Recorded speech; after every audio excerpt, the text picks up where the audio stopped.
하나님 말씀 시편 81편 1절에서 16절의 말씀입니다.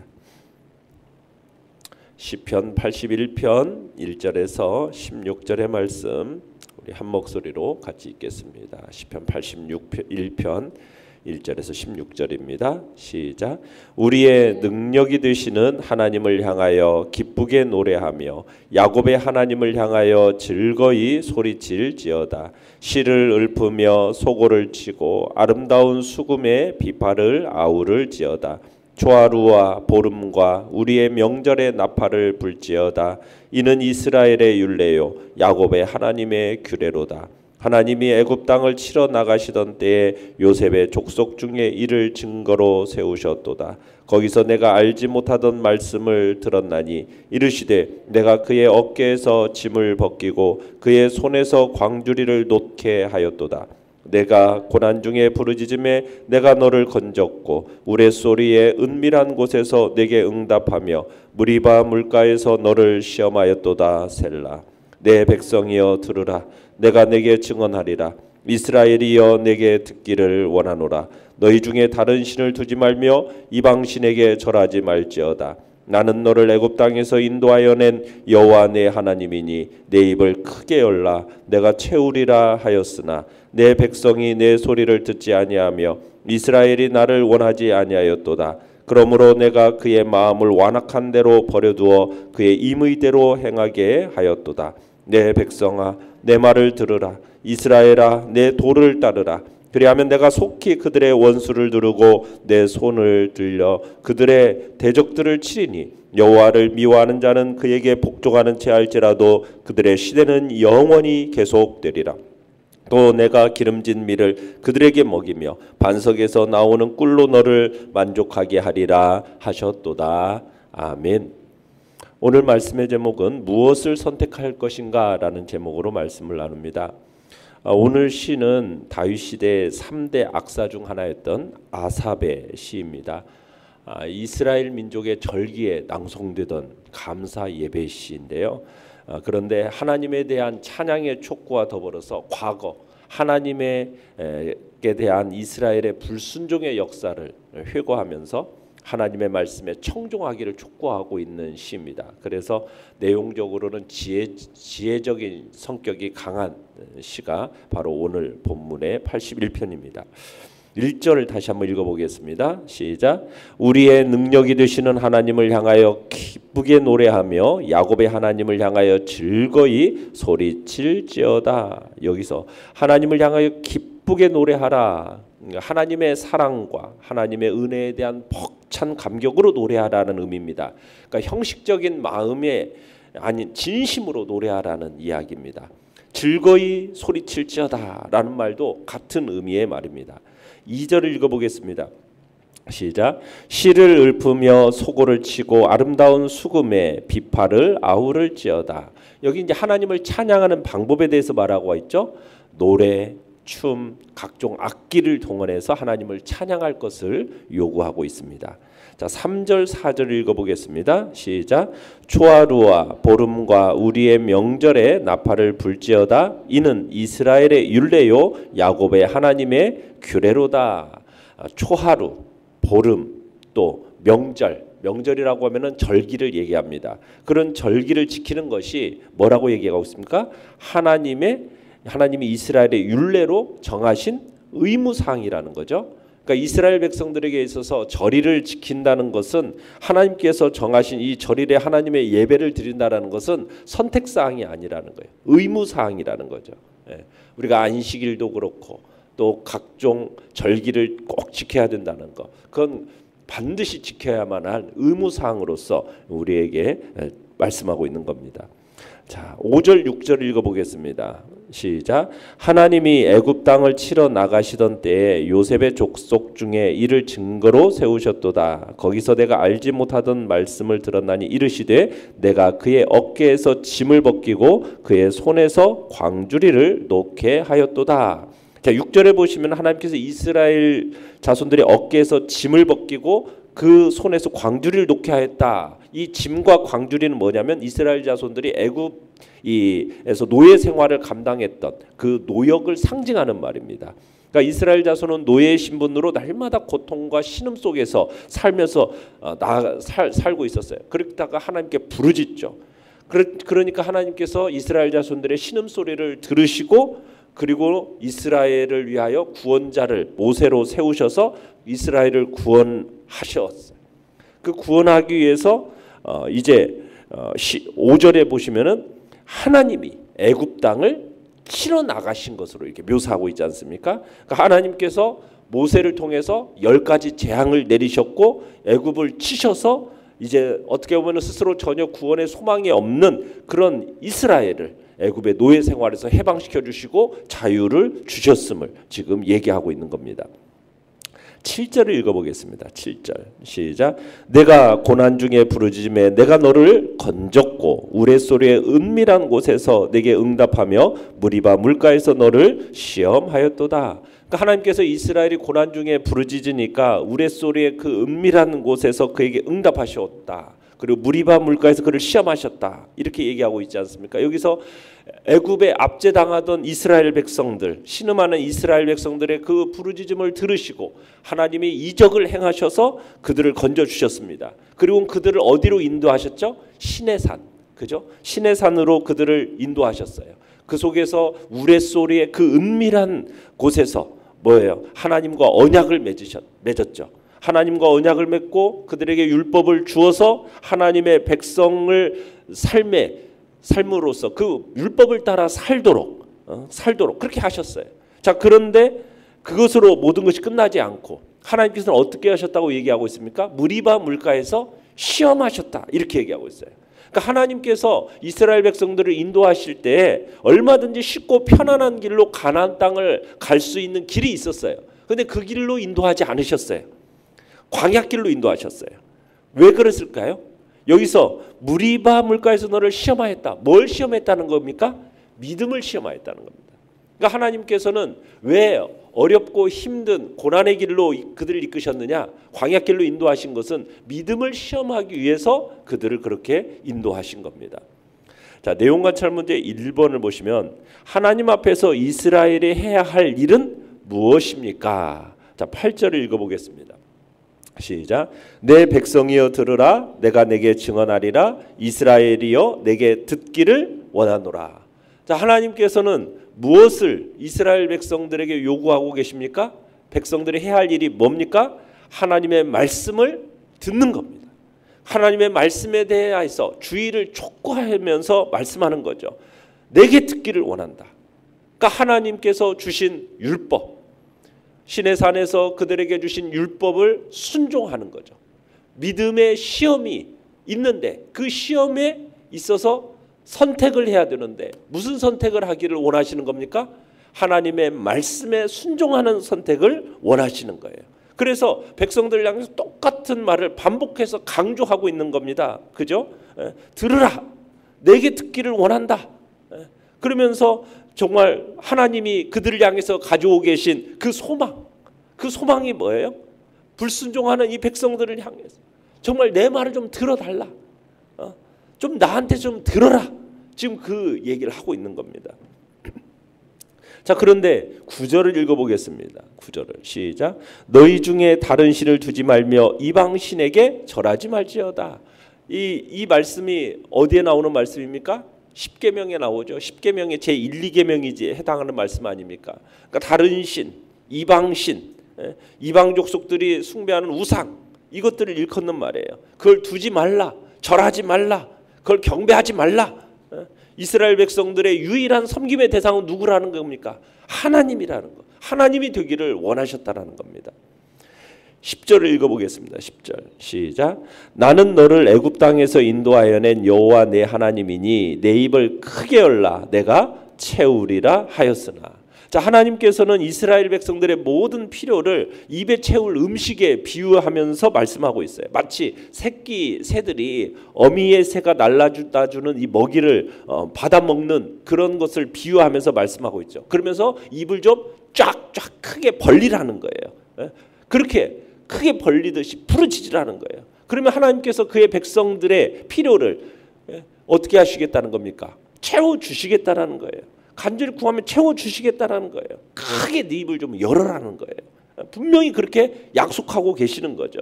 나는 너를 애굽 땅에서 인도하여 낸 내 하나님 여호와다. 그러면서 애굽 땅에서 이끌어내서 광야의 긴 여정 속에서 가나안 정복 전쟁에 정착에 이르기까지 그들의 모든 필요를 다 채워주셨잖아요. 초자연적인 기적으로 그들의 요구에 응답해 주셨어요. 그러니까 그들의 필요를 요구하기만 하면 하나님은 언제든지 채워주시겠다 약속까지 하신 겁니다. 그러면서 그들에게 얘기하는 게 뭡니까? 13절 14절도 읽어봅니다. 13절 14절 시작. 내 백성아 내 말을 들으라. 이스라엘아 내 도를 따르라. 그리하면 내가 속히 그들의 원수를 누르고 내 손을 돌려 그들의 대적을 치리니. 그러니까 하나님께서는 지금 어떻게 보면은 14절에서 이 이스라엘 백성들이 어떤 상태 가운데 있음을 보여주고 있는 겁니까? 원수들에 의해서 압박당하고 있는, 대적들에 의해서 압박당하고 있는 그 상황을 전제로 해서 말씀하고 있는 거죠. 그러니까 하나님께서 이스라엘 백성들이 불순종하니까 그들을 어떻게 하셨어요?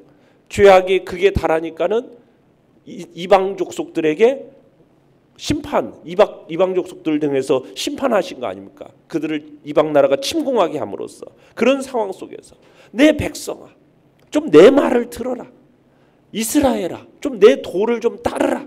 하나님이 시내산에서 주신 그 율법을 참으로 순종함으로 나아가라는 거예요.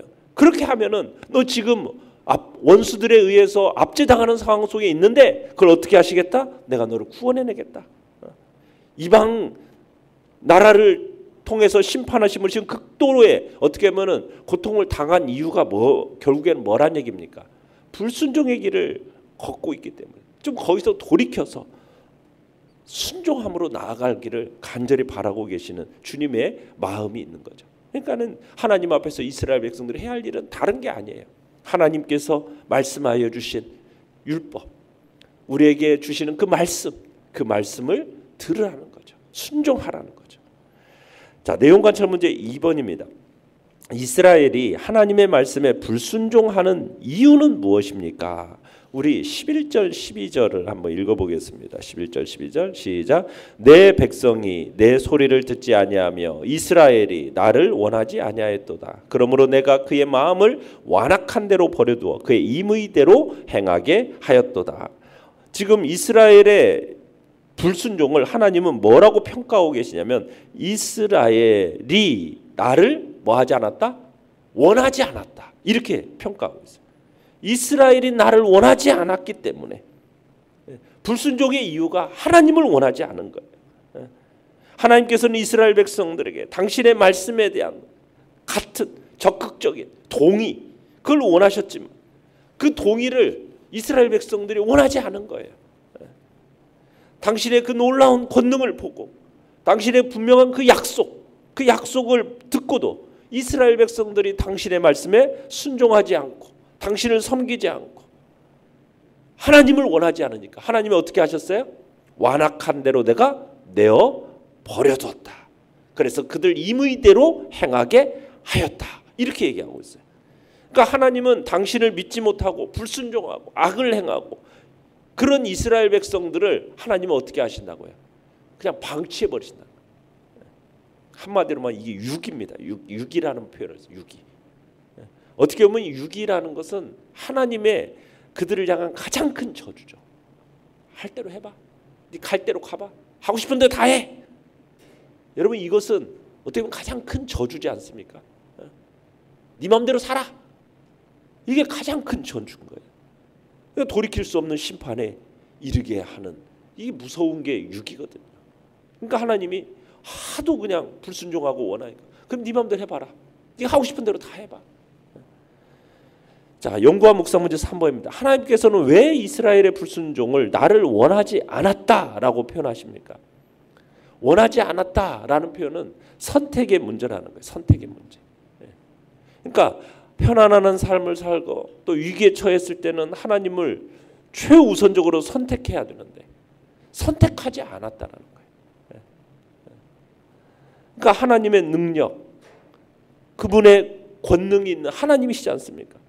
출애굽의 과정 속에서 하나님은 그들의 어깨에서 짐을 벗겨주시고 그들의 손에서 광주리를 놓게 하셨어요.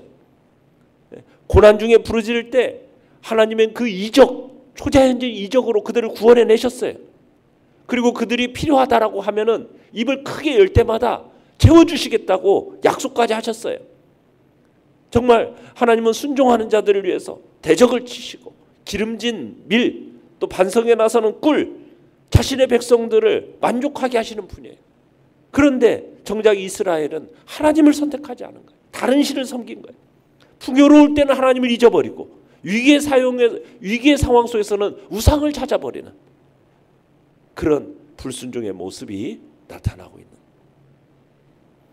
느낀 점 4번입니다. 이스라엘의 불순종을 상기시키며 다시 한번 하나님께 돌아오라는 권면에서 무엇을 느낍니까? 그래도 하나님은 네 맘대로 해, 갈 길 가 해놓고서도 하나님 또 어떻게 하십니까? 그리고도 뭐라고 얘기해요? 내 백성아, 내 말을 들어라, 내 도를 따르라. 아까 13절에서 그러죠. 그러면 네가 지금은 억압 중에 있고 고통 중에 있지만 내가 그 원수들을 어떻게 하겠다? 치겠다. 그리고서는 16절에 16절에서 그러지 않습니까? 기름진 밀로 반성에 나서는 꿀로 너를 만족하게 해주겠다. 하나님의 축복을 그들에게 주시겠다라고. 순종하는 그들에게 주어질 축복이 얼마나 크고 놀라운 것인가를 그 기름진 밀과 반성에 나서는 꿀로 지금 설명을 하고 있는 겁니다. 우리는 여기서 정말 끝까지 포기하지 않으시는 그 하나님의 사랑을 우리는 느끼게 되는 거예요. 그죠? 하나님의 사랑. 이스라엘 백성들의 이방 나라를 통하여 심판하심으로 극도의 고통을 당하게 하시는 이유를 또한 발견하기도 해요. 이스라엘의 불순종으로. 그 불순종의 길에서 돌이켜서 당신께 순종하게 하기 위해서 이런 상황들을 허락하신다라는 거예요. 우리가 세상을 살아가면서 원치 않는 고통을 당하고 종종 정말 신음하는 그런 자리에 있게 되어질 때, 우리 성도들이 고통 속에 있을 때, 하나님의 백성으로서 도저히 감당할 수 없는 정말 심각한 자리에 있을 때 그 고통을 허락하시는 이유가 무엇일까? 그건 다름 아닌 성도의 신앙의 연단을 위해서임을 우리는 기억해야 돼요. 쇠는 연단하면 연단할수록 어떻게 됩니까? 순수해지고 강해지듯이 성도의 신앙도 연단을 통해서 순수해지고 강해지는 거죠. 이 신앙의 연단을 위해서 하나님은 고통을 허락하시는 거예요. 다른 하나는 뭡니까? 이 불순종하는 우리를 순종케 하기 위해서 고통을 허락하시는 거예요. 부모가 자식이 말을 안 들으면 어떻게 합니까? 제일 말로 타이르잖아요. 타일러도 말을 안 들어. 책망해요. 책망해도 순종하지 않아요. 그럼 마지막에는 어떻게 합니까? 최후로는 회초리를 들어서 휘두르는 거예요. 고통을 가하는 거예요. 말로 타이르고 책망할 때 듣지 않던 아이가 회초리를 들은 순간 말을 대부분 듣는 거죠. 그와 똑같은 이유예요. 아무리 말을 해도 듣지 않으니까 채찍을 휘둘러서 고통을 가하시는 거죠. 이스라엘 백성들이 그런 모습을 보였어요. 끊임없이 하나님은 선지자를 통해서 말씀을 하시고 타이르고 책망했지만 결국 끝까지 듣지 아니하니까 이방 나라의 침공을 통해서 고통을 가했음을 우리는 듣게 되는 거예요. 우리는 고통 가운데 있을 때, 고통을 허락하실 때 원망하고 불평할 것이 아니라 거기에는 하나님이 우리를 향한 뜻이 있음을 우리는 생각을 하고, 그게 무엇일까? 우리는 찾아야 되는 거죠. 하나님의 뜻이 우리의 신앙의 연단에 있다면 우리는 그 고통을 감내해야 되는 겁니다. 인내하면서 그것을 신앙의 성숙의 기회로 삼아야 되는 거죠. 만약 하나님의 뜻이 우리의 불순종에 있어서 우리를 순종케 하기 위함이라면 신속하게 우리는 불순종의 태도를 버리고 순종함으로 나아가야 되죠. 그러면 하나님이 어떻게 하신다고요? 그 고통을 거두시고 회초리를 꺾어버리시고, 그리고 하나님은 우리에게 참된 복으로 주시는 겁니다. 우리는 오늘날 이 나라와 이 민족을 놓고도 그런 생각을 가져야 돼요. 어찌하여 이 나라가 이렇게 혼란스럽고 고통 중에 있는가?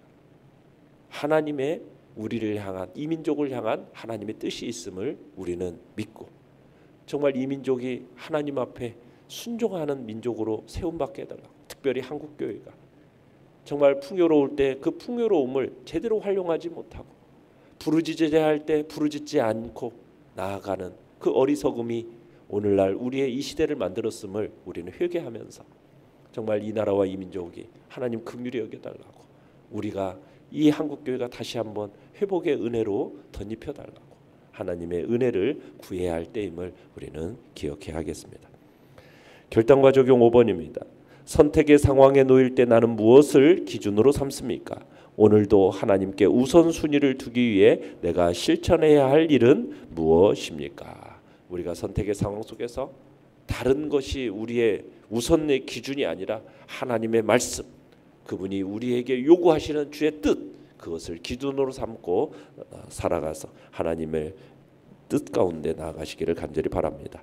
오늘의 기도 같이 읽겠습니다. 시작. 오늘 하루도 하나님을 향한 믿음으로 순종의 열매를 맺게 하소서. 아멘.